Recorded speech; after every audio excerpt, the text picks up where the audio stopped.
So we have been given a circuit diagram that looks like this, and it's more of a mathematical question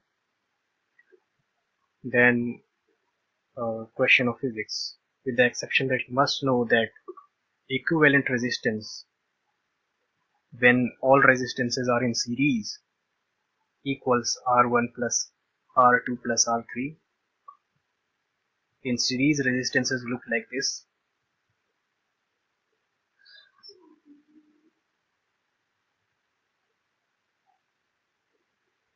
And when in parallel, the equivalent resistance is calculated like this.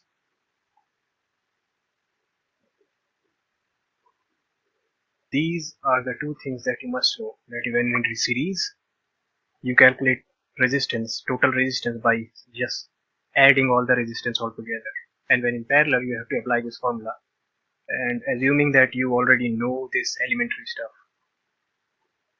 we can move on to calculating this. The answer from here on, when you calculate the total equivalent resistance, is going to be the same as the answer from here on, because of the fact that this goes to infinity, and this 2R and this 2R is going to be repeated infinite number of times, which makes it pointless if we add one more loop of the same thing.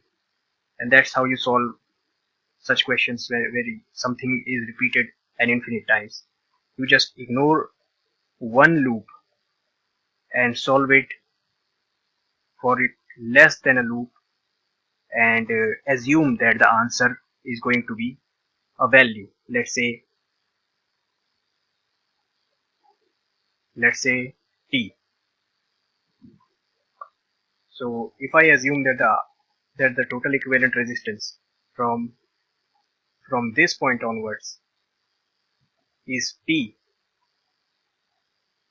then the answer for equivalent resistance from this point onward would also be equal to t.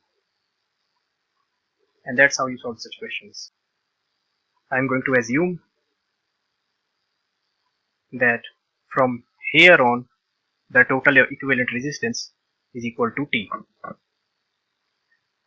Then the circuit essentially simplifies itself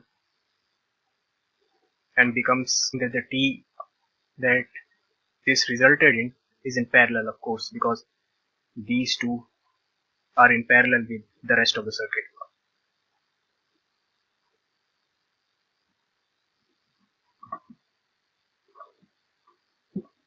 So this is what the question simplifies into.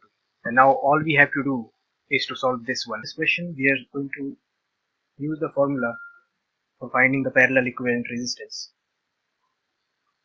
for these two primarily, and we are going to add it onto this because this one is in series with these two. And then we are going to solve the rest of the equation.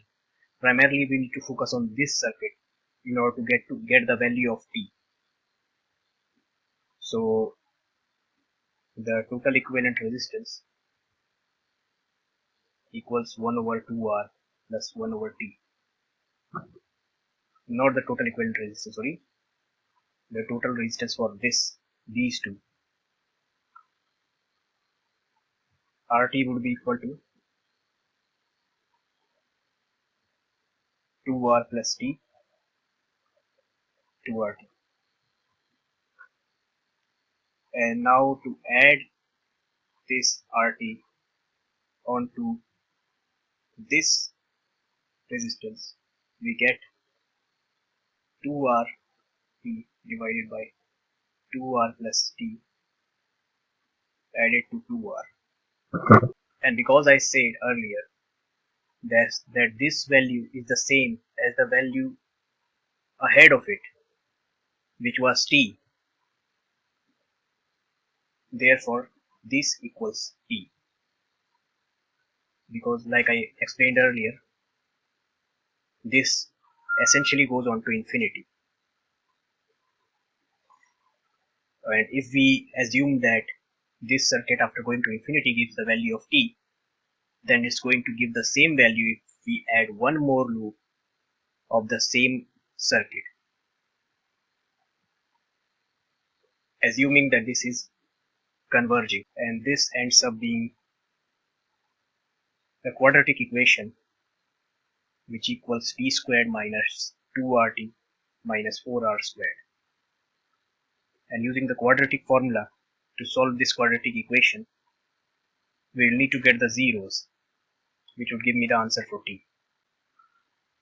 This will be equal to t, and because of the fact that t cannot be negative, we are going to ignore the negative 0 and write the answer as t equals r plus root 5 r. And now the circuit simplifies into this, where this is the answer for the infinite loop of the repeating circuit of resistance.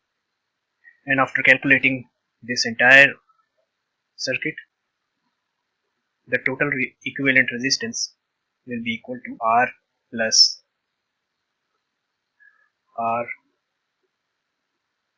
C5R divided by R plus R plus.